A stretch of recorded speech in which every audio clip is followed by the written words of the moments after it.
Mnet Radio, pemersatu hati selalu dinanti.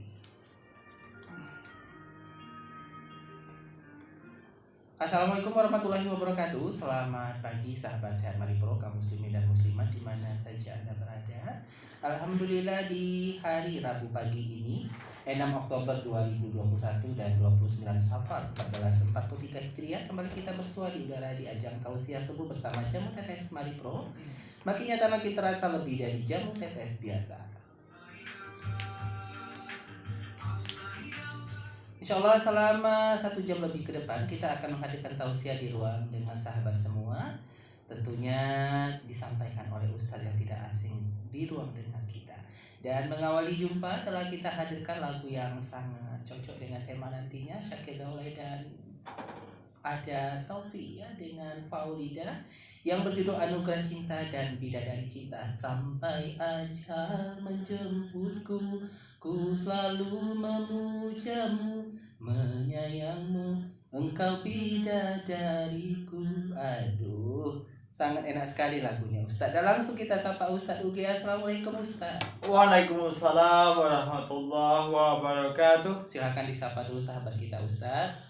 Assalamualaikum semuanya sahabat Sehat Maripro dimanapun Anda berada. Semoga pagi ini kembali dalam keadaan sehat. Amin. Amin ya robbal alamin. Apa tema kita pagi ini Ustaz? Menemukan jodoh dalam Islam bagian kedua.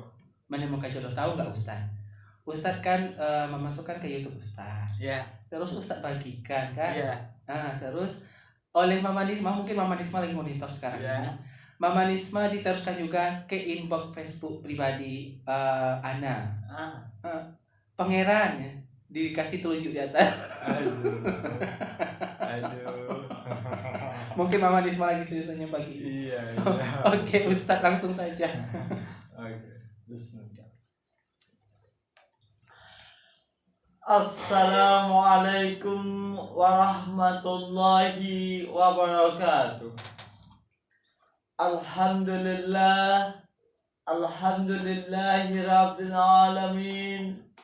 Wassalatu wassalamu ala asrafil anbiya'i wal mursalin wa ala alihi wa ashabihi ajma'in.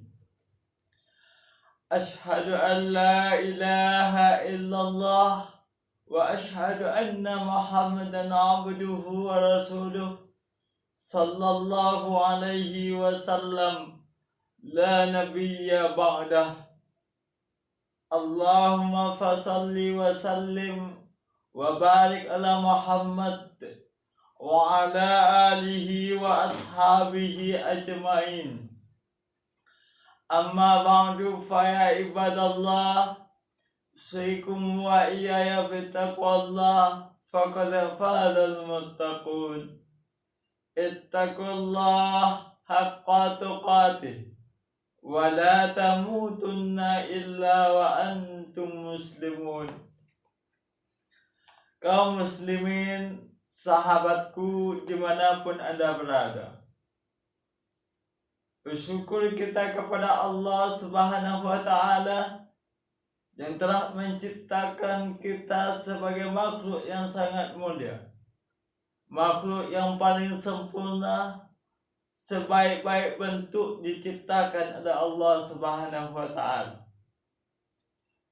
Bahkan penciptaan manusia itu lebih mulia ketimbang daripada makhluk yang lain, sehingga Allah berikan suatu amanah, suatu kepercayaan untuk menjadi khalifah di atas bumi. Betapa banyak makhluk Allah yang ada di atas bumi, baik itu mungkin berupa tumbuhan yang sekian ragam dan macam tumbuhan, baik itu berupa binatang yang begitu banyak jenis binatangnya. Namun Allah memberikan suatu kepercayaan kepada manusia untuk menjadi khalifah di atas bumi.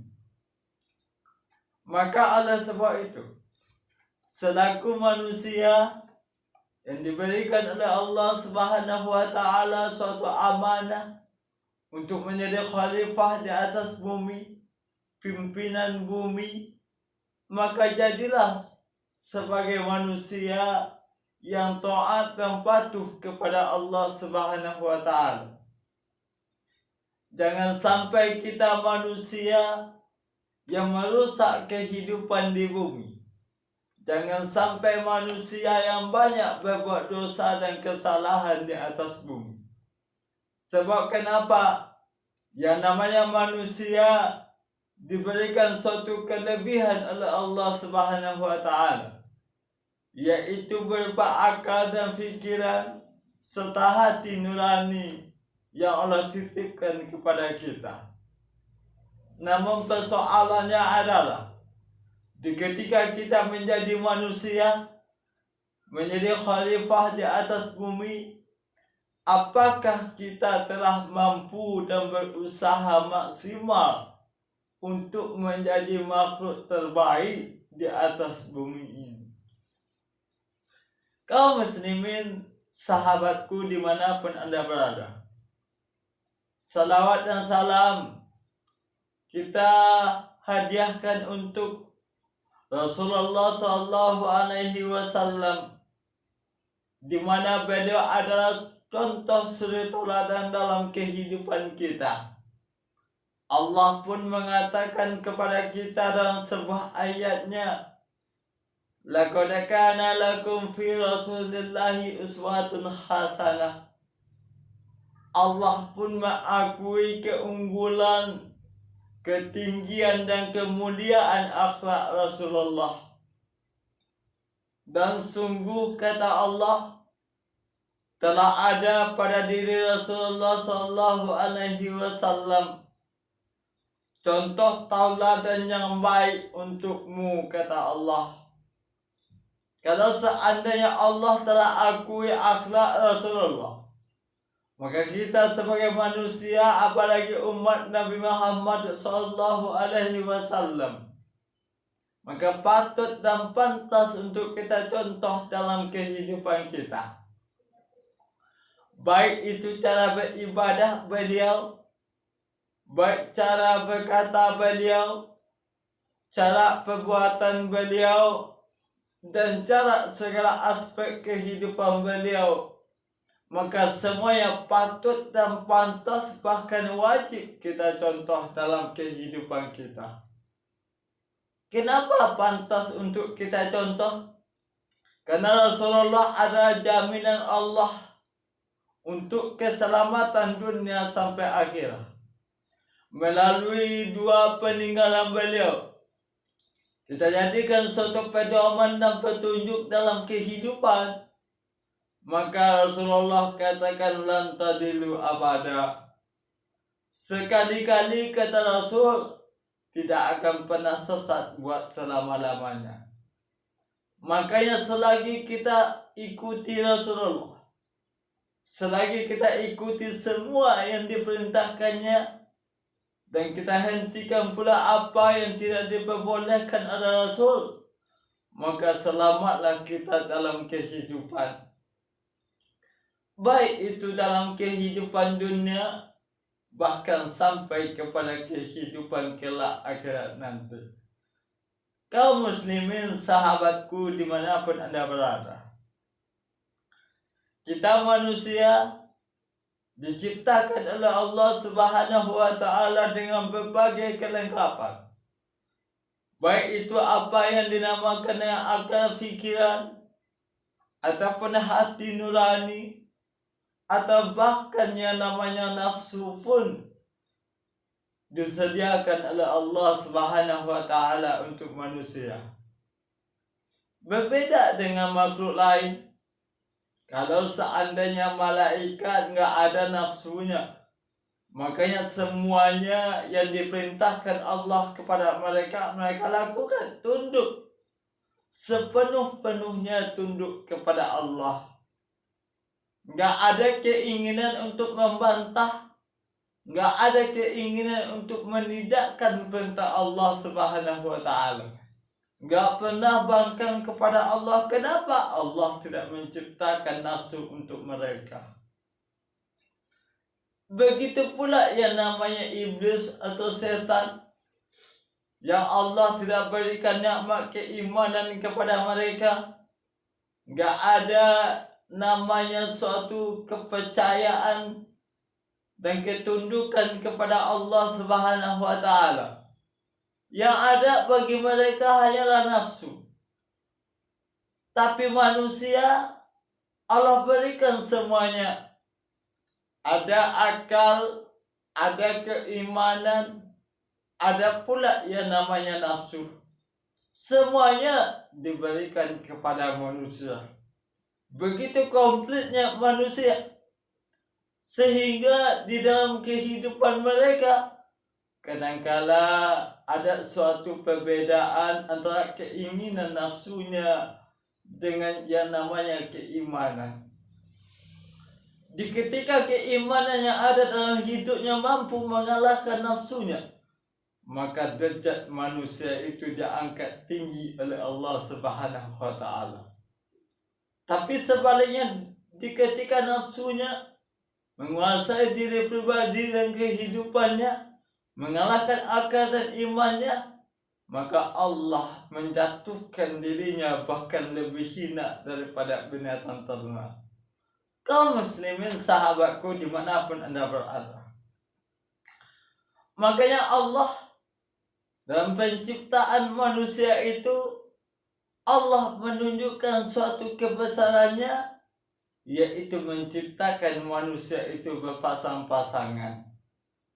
Namun Islam memberikan suatu petunjuk, suatu acuan, suatu timbangan, suatu pedoman dalam menemukan yang namanya jodoh dalam kehidupan. Islam memberikan suatu petunjuk agar jodoh itu sesuai dengan pandangan Islam, agar jodoh nantinya bisa memberikan keselamatan dalam kehidupan, memberikan suatu kebahagiaan, memberikan suatu kenyamanan dalam menjalani kehidupan, terutama dalam kehidupan berumah tangga. Jadi oleh sebab itu, kadang-kala kita manusia tidak penting bagi kita untuk mengutamakan agama dalam menemukan jodoh. Padahal sebetulnya agama lebih tahu seperti apa jodoh yang terbaik buat kita. Memang secara lahiriahnya kita semenjak dalam rahim ibu kita sudah ditentukan siapa itu jodoh kita, kapan kematian kita, gimana rezeki kita. Akan tetapi Islam tidak hanya menyuruh kita berpangku tangan, tidak menyuruh kita untuk menunggu saja tanpa melakukan sesuatu, tidak. Islam agama yang sangat luar biasa. Walaupun takdirnya Allah yang tentukan, tapi Islam menyuruh dan menyeru umatnya untuk tetap berusaha maksimal dan berdoa kepada Allah Subhanahu wa taala. Kaum muslimin sahabatku dimanapun Anda berada, pada pertemuan sebelumnya kita telah sampaikan bagaimana cara menemukan jodoh itu dalam pandangan Islam. Yang pertama kemarin sudah kita sampaikan, yaitu dengan cara berdoa kepada Allah Subhanahu wa taala. Lantas setelah kita berdoa kepada Allah, apa yang mesti kita lakukan? Apa yang mesti kita usahakan? Dan apa pula yang mesti kita tinggalkan dalam menemukan jodoh yang baik dalam pandangan Islam? Maka yang kedua yang kita angkat pada tema pengajian saat ini adalah cara menemukan jodoh dalam pandangan Islam. Yang kedua itu adalah jauhkan atau hindari yang namanya pacaran. Kaum muslimin sahabatku dimanapun Anda berada, berbicara masalah pacaran, tentu pada saat ini telah terjadi bahkan merajalela dalam kehidupan remaja dan tak tertutup kemungkinan remaja yang beragama Islam. Padahal sebetulnya pacaran itu nggak ada dalam agama Islam. Islam nggak pernah menganjurkan kita pacaran, apalagi untuk memilih dan memilah serta berusaha dalam menemukan jodoh. Nggak ada Islam memerintahkan dan menyerukan serta menganjurkan umatnya untuk pacaran dalam menemukan jodoh. Akan tetapi pada saat ini banyak kita mungkin yang salah kaprah bahwasanya dalam menemukan jodoh dan pasangan hidup kita, salah satu usahanya dengan pacaran. Nggak ada dalam Islam seperti itu. Walaupun seandainya kita dalam pacaran itu menemukan suatu ketenangan jiwa, suatu cinta yang membuat jiwa kita tenang, suatu perhatian yang membuat kita terangan-angan, suatu kebaikan dari pasangan yang membuat kita terlena, akan tetapi pacaran itu kadang-kadang salah dalam menjalaninya sehingga terjebak kepada sebuah dosa yang disebut dengan zina. Jadi oleh sebab itu sebetulnya kadang-kadang salah artikan para pemuda dan pemudi saat ini. Mereka salah mengartikan pacaran itu dianggap dengan ta'aruf. Sebetulnya antara pacaran dengan ta'aruf itu jauh berbeda. Kalau pacaran itu kita lihat dalam dunia, apalagi pada saat ini, itu menjalin suatu hubungan antara perempuan dengan laki-laki yang belum muhrim, dengan menjalaninya kadang-kadang di luar batas agama. Mereka berdua-duaan di tempat yang sepi, melakukan suatu hal yang mungkin dilarang oleh agama, seperti mungkin berpegangan tangan, berpelukan, berciuman sebagainya. Mereka melakukan hal itu padahal mereka belum menikah sebelum melakukannya. Itulah yang dinamakan dengan mendekati zina. Allah sudah katakan dalam ayatnya, tepatnya dalam surah Isra ayat 32, la taqrabuz zina. Ini pesan Allah kepada kita. Jangan sekali-kali, kata Allah, engkau mendekati yang namanya zina. Jangankan berzina, mendekatinya saja Allah sudah haramkan. Gimana mendekati zina? Salah satu caranya itu adalah dengan pacaran tadi. Orang kalau sudah pacaran, cinta sudah bersemi, maka nggak ada lagi dunia ini dikatakannya milik berdua. Yang lain ngontrak semuanya. Jadi ini suatu istilah bahwasanya cinta itu telah membudak manusia di ketika dia menyukai lawan jenis mereka. Mungkin dia mengaplikasikan pacaran dalam kehidupannya dengan pasangan yang dicintainya, pergi ke suatu tempat-tempat wisata yang dia anggapnya tempat itu menyenangkan jiwa dan hatinya, pergi berdua-duaan naik motor, pegangan dan pelukan. Hal itu sudah lumrah kadang-kala kita lihat di tengah-tengah masyarakat kita saat ini. Bahkan orang tua pun yang sangat kita sayangkan juga mendukung daripada apa yang dilakukan oleh anak-anak mereka. Kadang-kala diberikan suatu perhatian, suatu tempat, suatu hal yang membuat pasangan anaknya yang belum muslim tadi, membuat mereka senang juga berada di dekat mereka. Mereka berikan pelayanan yang terbaik kepada pacar anaknya. Mereka sanjung-sanjung dan puja pasangan anaknya atau pacar anaknya tadi, sehingga anak yang pacaran pun malah menjadi tenang dan nyaman dalam melakukannya. sehingga terjebak kepada sebuah dosa. Ini hati-hati kepada orang tua yang memberikan keleluasaan kepada anaknya untuk pacaran dengan seseorang, padahal sebetulnya itu dilarang oleh agama. Kadang-kadang diberikan suatu perhatian, diberikan suatu kemudahan, diberikan suatu keleluasaan dalam berhubungan sebelum berumah tangga. Inilah yang dinamakan dengan mendekati zina tadi. Padahal Allah jelas dan tegas menyatakan hindari yang namanya zina, jauhkan. Jangan engkau dekati, ini pesan Allah. Pada pacaran itu kalau kita lihat, apalagi pada saat ini udah jauh lebih dekat kepada zina.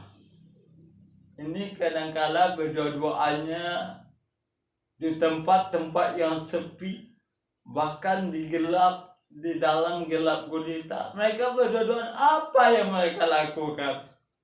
Kalau tidak mendekati zina, tidak mungkin dia berdua-duaan, pasti mendekati zina. Ini suatu gambaran moral, suatu gambaran akhlak yang terjadi dalam kehidupan remaja pada saat ini. Di luar kontrol orang tua, jauh daripada kontrol agama. Mendekatkan mereka kepada dosa yang menimbulkan azab neraka. Inilah yang kita lihat pada saat sekarang ini. Padahal Allah juga pesan kepada kita, hendaklah kalian takut kalau seandainya kalian meninggalkan generasi yang lemah, kata Allah. Lemah apa maksudnya? Berbagai maksud di sana kita dapat mengartikan, terutama lemah daripada agama imannya. Walaupun dari ayat itu mungkin gambaran global, bisa jadi jangan engkau meninggalkan generasi penerusmu lemahnya dari segi ekonomi, dari segi pendidikan lemah, dari segi akhlak lemah, apalagi akhlak dan moral. Ini yang ditakutkan oleh Allah kepada generasi penerus kita. Apalagi saat ini pengaruh teknologi yang begitu pesat memberikan suatu energi negatif kepada kehidupan remaja. Bahkan lebih gampang banget saat ini. Di rumah dalam kamarnya pun bisa pacaran saat ini.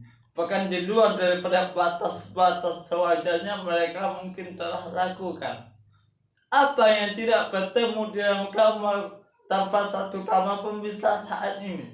Melalui alat teknologi yang begitu maju, sehingga mendekatkan manusia yang remaja tadi kepada zina. Ini yang ditakutkan bagi kita, generasi kita penerusnya. Ini pada saat ini saja kadang-kala orang tua yang masih hidup, anaknya sudah nekat berbuat sesuatu yang dilarang oleh agama dalam menjalin hubungan tanpa pernikahan. Yang kita khawatirkan lebih 10 tahun ke depan, 20 tahun ke depan, mungkin lebih lagi majunya teknologi, alat komunikasi yang ada saat ini lebih maju lagi. Apa mungkin yang terjadi pada kehidupan anak-anak muda kita kelak? Di luar kontrol agama, di luar pada kontrol orang tua, tanpa mempertimbangkan azab neraka, tanpa mempertimbangkan nanti bagaimana akhirat datang kepada kehidupan mereka. Ini adalah suatu tantangan bagi kita untuk ke depan.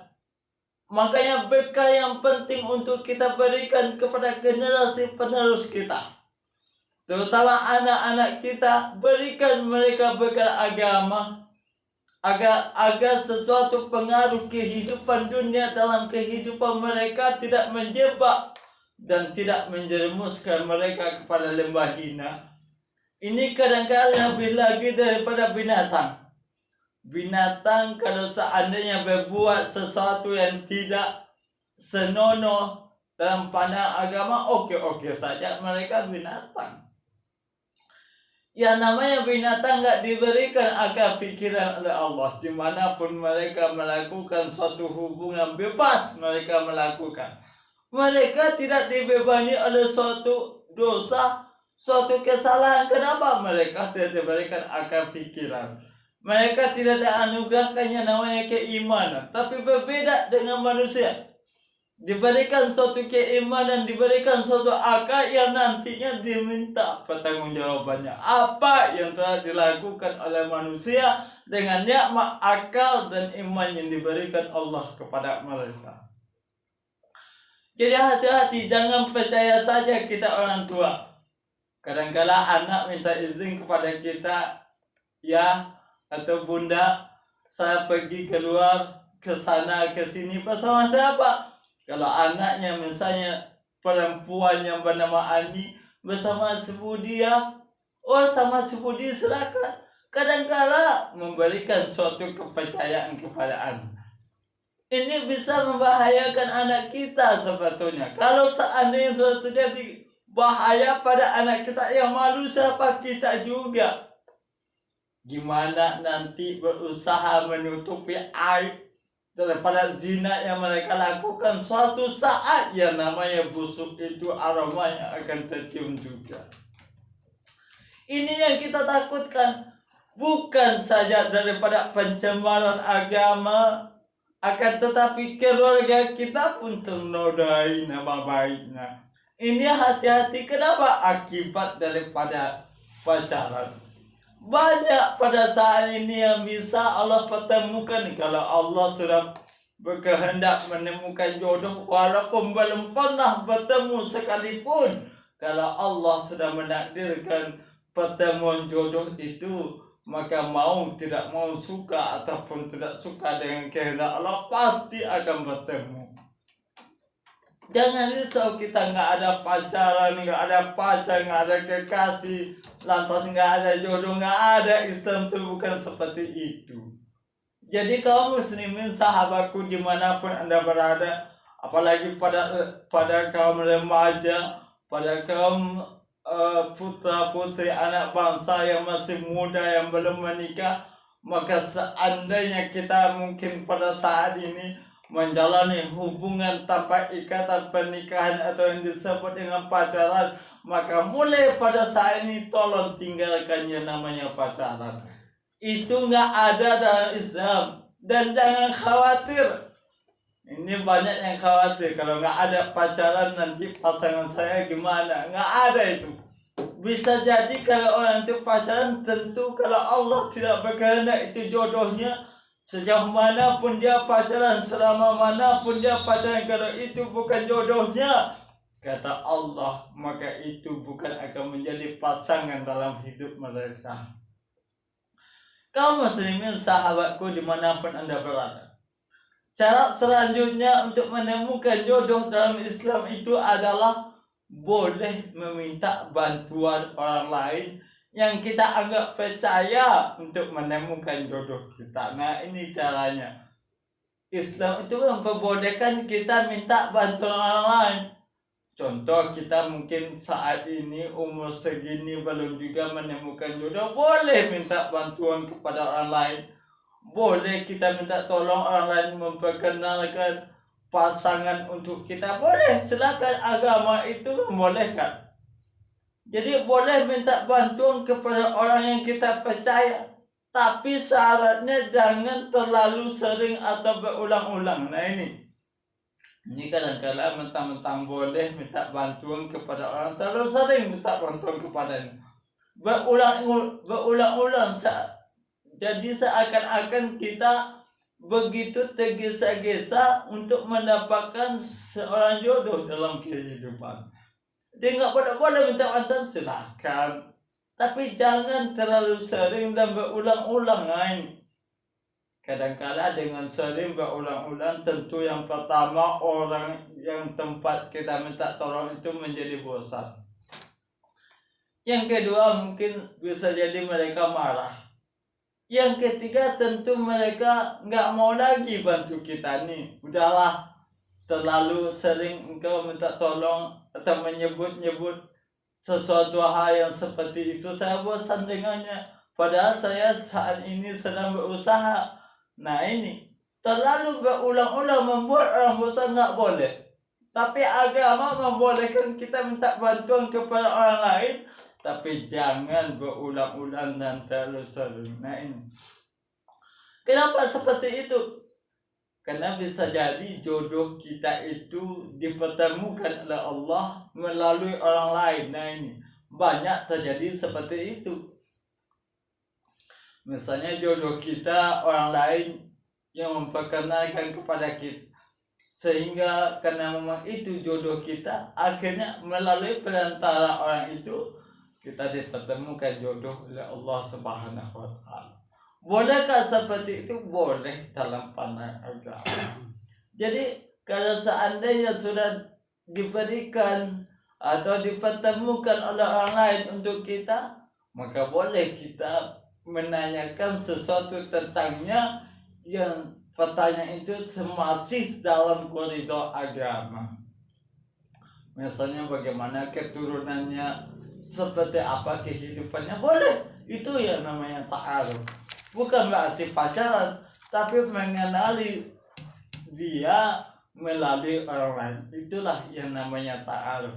Jadi mudah-mudahan pengajian yang kita sampaikan, tausiah yang kita sampaikan pada saat ini, bagian kedua atau cara berikutnya dalam menemukan jodoh kita dalam pandangan Islam. Yang pertama telah kita sampaikan dengan banyak berdoa. Yang kedua hindari pacaran. Yang ketiga minta bantuan orang lain. Dan insya Allah pada pertemuan berikutnya kita sampaikan pula apalagi cara yang diperbolehkan Islam dan menemukan jodoh kita. Mudah-mudahan bermanfaat. Fa'tabiru ya ulul absar la'allakum tuflihun.